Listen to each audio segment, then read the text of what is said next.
بعدها بنشوف تشون وهو بيقول لماري انت خلصتي، فهي بتقول لنفسها ان تشون مش بيكون متواضع في تعامله زي كده، ولكنها حاسه بشعور سيء ومش عارفه السبب. فتشون بيستغرب لما هي ما بتردش عليه وبيقول لها في ايه، هو انا هطرد بسبب اللي انا قلته؟ فماري بتقول له انا اسفه لكني ما قدرتش اقنع والدي بطردهم. فتشون بيتضايق لما بيسمع الكلام ده وبيقول لها طب انا هعمل ايه دلوقتي، انا كده شغلي هيتضاعف دلوقتي ل10 اضعاف، وانهم ما كانوش متفقين على كده في العقد، وانها بكده هتضطر تدفع له فلوس اكتر. فماري بتتعصب بسبب اسلوبه، بتقول لنفسها انها مش تسمع كلام والدها ومش هتتجوز ابدا. وبعدها بنروح للمدرسه وبنشوف ان المدرسه اعلنت عن بدء الطلب للترشيح لمنصب الامير والاميره، وبيكون في عدد كبير من الطلاب مجتمعين حوالين الاعلان وكلهم بيقولوا ان هنا هي اللي هتكسب المسابقه. وبعدها بنشوف ماري وبتقول ان اخيرا مسابقه طلب الترشيح لمنصب الاميره اعلن عنها رسميا. وبعدين الجميع كالعاده بيكونوا منبهرين من شكل ماري وبيتسالوا عن هويتها للمره الثانيه. بعدها ماري بتقول لنفسها انها تقدر تحقق اللي هي عايزاه، وبنلاقي ان في مجموعه من البنات بيتكلموا عن ماري وبيقولوا لبعض انهم سمعوا ان ماري هتشارك في مسابقه منصب الاميره، وبيكونوا مش متاكدين هل هي هتقدر تكسب المسابقه ولا لا، ولكنهم بيقولوا ان من الجيد انها قدرت تغير من نفسها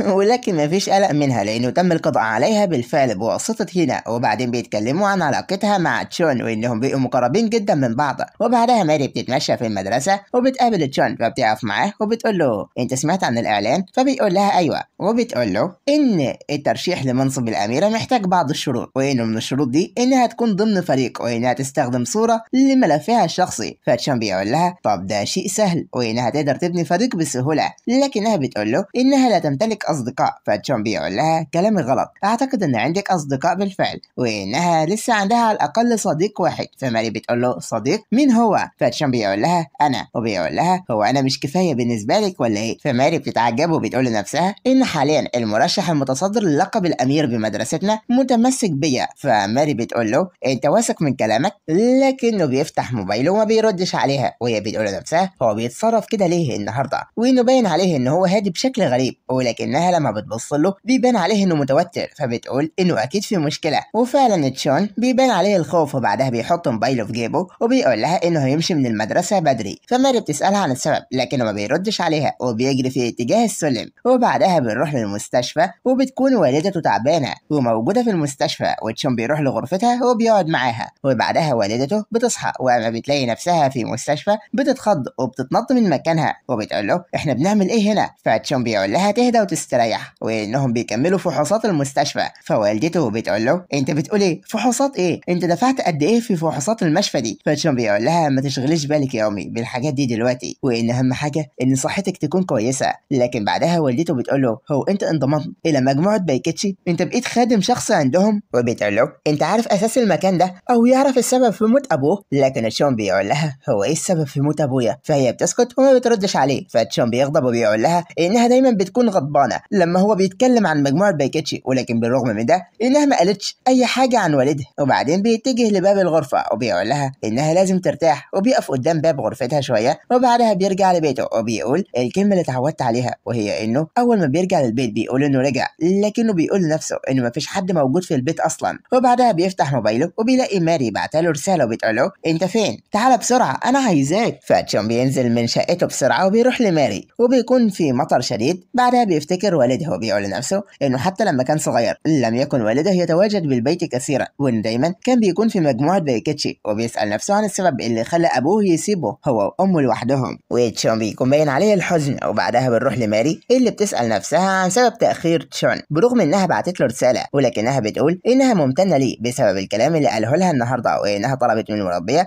انها تطبخ اكل كتير ولذيذ، وان ماري وتشون هياكلوا الاكل ده مع بعض لاول مره. ولكنها بترجع تاني تفكر في اسباب تاخر تشون. وبعدها بتسمع صوت جرس وبتروح للباب علشان تشوف مين اللي جاي. بتلاقيه تشون، ولكنها بتلاحظ انه مبلل جدا بسبب المطر. وبعدها بتسالها عن سبب عدم استخدامه للمظله، لكنه ما بيردش عليها وبيريح راسه على كتفها. فماري بتقول ايه اللي انت بتعمله ده؟ ايه المشكله معاك؟ لكنه ما بيردش عليها. فبتحط ايديها على رقبته وبتلاحظ ارتفاع درجه الحراره. فبتقول انه بيعاني من حمى شديده وبتفكر في اللي المفروض تعمله. فبتقول انها تدخله البيت الاول، ولكنه بيمسك ايدها. فبتسالها عن سبب امساكه لايدها، لكنه بيتكلم بصوت واطي. فهي بتقول له علي صوتك شويه. فبيقول لها والدي، وبعدها بيحط راسه على كتفها تاني. ماري بتقول ابوه هو قصده على كبير الخدم الاسطوري اللي قاد والدي الى الرئاسه، هو مات بالفعل بالفعل. وبعدها بتلاحظ ان جسد تشون ساخن لكن ايده بارده، وبتقول ان الوقت بقى متاخر جدا وانها مش هتقدر تتصل على المربيه بتاعتها، وبتقول ان الحل الوحيد انها تعتني به بنفسها. وفعلا بتقدر توصلها للسرير. بعدين بتبدا تعمل له كمادات، وبينما هي بتعمل له الكمادات بتقعد جنبه شويه لحد ما تلاحظ ان درجه حرارته قلت، وبتفرح وبتقول ان طالما درجه حرارته قلت فهي لازم تديله الدواء، وبتقول انها هتعمل له اكل اسمها العصيده. بعدها ماري بتدخل المطبخ وبيكون المطبخ نظيف جدا وكل حاجه بتلمع. فماري بتقول ان كل اللي هي محتاجاه انها تشوف فيديو على اليوتيوب لطريقه تحضير العصيده وكله هيبقى تمام. والطباخ اللي في الفيديو بيقول انها لو عملت العصيده وحطت بيها ميه على الارز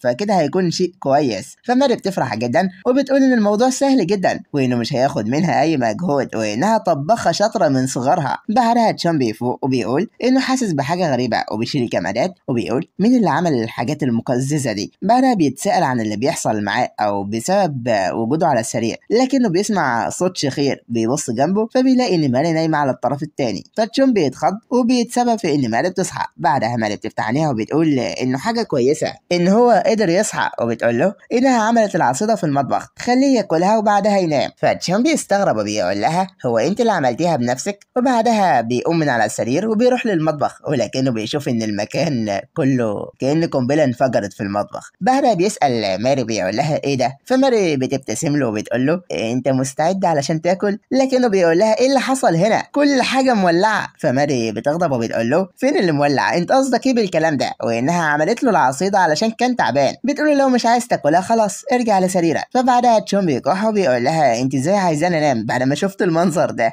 وانه لازم ينظف كل حاجه. فماري بتقول له انت كويس؟ بعدها بيبان عليها الاستغراب. فتشون بيبص ناحيتها. فماري بتمسك قميصه وتشون بيقول لها انت عاوزه ايه؟ بيقول لها انت ماسكه هدومي بالشكل ده ليه؟ فبتقول له انت مغفل انه لازم يقفل القميص، لكنه بيقول انه مش لاقي الازرار. انت عملت ايه في القميص بتاعي؟ فماري بتقول له الصراحه مش عارفه، وبتقول له انه لازم يتناول العصيده علشان يقدر ياخد الدواء بتاعه، وبتقول له يستنى دقيقه وهي هتجيبها له. فتشون بيقول لها ما تتعبيش نفسك، وبيجيب العصيده لنفسه وبيبدا ياكل فيها. ولكن اول ما تشون بيدوقها بيحس بطعم غريب وبيقول ان طعمها مقارنه بالطريقه اللي تشون بيعملها فلا يعتبر اكل للحيوانات. فماري بتغضب من كلامه وبتقول له خلاص ما تاكلش، لكنه بيقول لها انه بيهزر معاها وان الاكل ده طعمه جميل. فماري بتفرح وبتقول انها قدرت تنجح في عمل الاكل وانها تقدر تعمل كل حاجه باسلوب جميل. وتشون بيبص على ايديها وبيعرف انها اتلسعت. وبعدها بيخلص اكل وبيروح للسرير، وماري بتقول له يحاول انه يستلقي ويستريح. بتقول له انها سالت الطبيب الخاص بيها عن الدواء اللي هو المفروض ياخده علشان تتاكد من صحته، ولكنها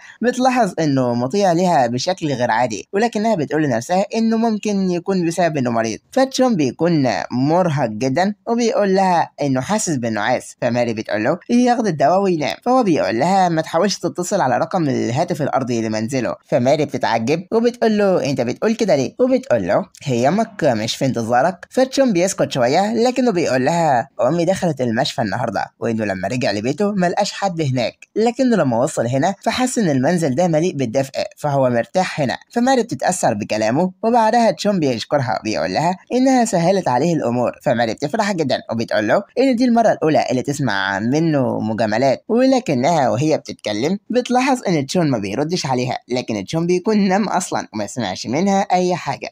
وبعد ما تشون بينام على كتف ماري فماري بتقول لنفسها هو ازاي نام بالسرعه دي وانه اكيد في نوم عميق حاليا، وبتحس انه قريب منها جدا وبتقول انها مش قادره تتنفس منه. فبتقوم من على السرير ولكن تشون كان سند عليها، فتشون ما بيقدرش يسند نفسه وبيقع على المخده، ولكن بسبب انه نايم ما حسش باي حاجه وخلاه نايم زي ما هو. فماري بتقعد جنبه على السرير وبتكون مستغربه انه بالرغم من انها دفعته بعيد لكنه لسه نايم، وبتفكر في اللي قاله قبل اما يغمى عليه وان الحاجه الوحيده اللي قالها هو انه ذكر ابوه. وماري بتتساءل عن والده وبتقول يا ترى كيف مات سيباستيان رئيس الخدم الاسطوري، وبتقول ان حتى والدة تشون مريضه وانها مش عارفه انها مريضه بايه لكنها بتتمنى انها تكون بخير. وبعدها ماري بتفكر في امها، بتقول انها ماتت لما ماري كانت لسه صغيره، وبتفتكر موقف ليها وهي صغيره ووالدتها كانت حاضنها وبتقول لها انها لازم تحرص على عدم معرفه احد بانها ورثه بايكيتشي. فماري بتقول لها حاضر يا امي، ووالدها بيتدخل وبيمسك امها بيقول لها تهدى وان ماري هتكون خليفة جيدة للمجموعة وانهم هيقدروا يخفوا موضوع انها الوريثة لمجموعة بايكيتشي، ولكن والدتها بتعيط وبتقول له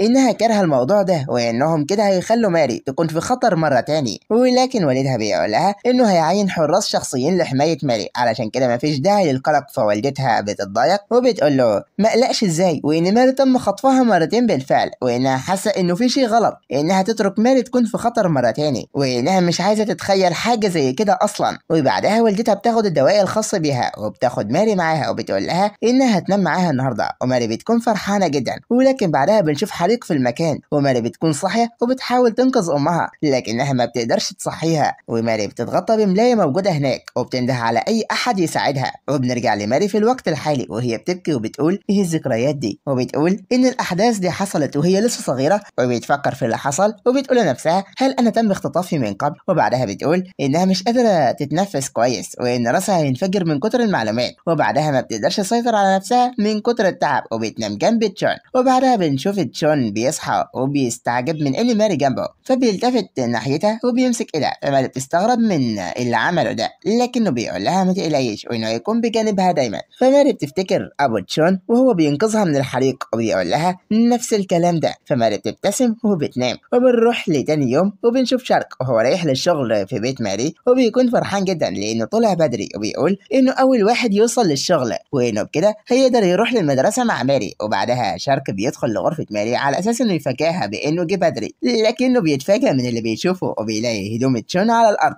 وبيشوف تشون وهو ماسك ايد ماري. فشارك بيتضايق وبيفتكر لما كانت ماري صغيره وقالت له انه لما يكون معاها يقدر يتصرف براحته، وبيقول ان ماري ليه هو ومش لحد تاني. وبعدها بيبعد ايد تشون عنها وبعدها المربيه وزميلتها بيدخلوا على شارك والمربيه بتقول لزميلتها ان ده شارك وانه كبير الخدم هنا، والمربيه بتقول له ان ماري تقريبا تسببت ببعض المتاعب في المطبخ وبتطلب من شارك انه ينظف المطبخ. فشارك بيبتسم لها وبيجري ناحيه الباب، فالمربيه بتتضايق منه وبتقول له انت بتهرب ليه وانه طالما حصل على وظيفه كبير خدم فالمفروض عليه انه يشتغل. فتشون بيصحى بسبب صوت زعيق المربيه وبيتخض لما بيلاقي ماري جنبه، وماري كمان بتصحى وهما الاتنين بيكونوا متفاجئين بسبب انهم كانوا مع بعض.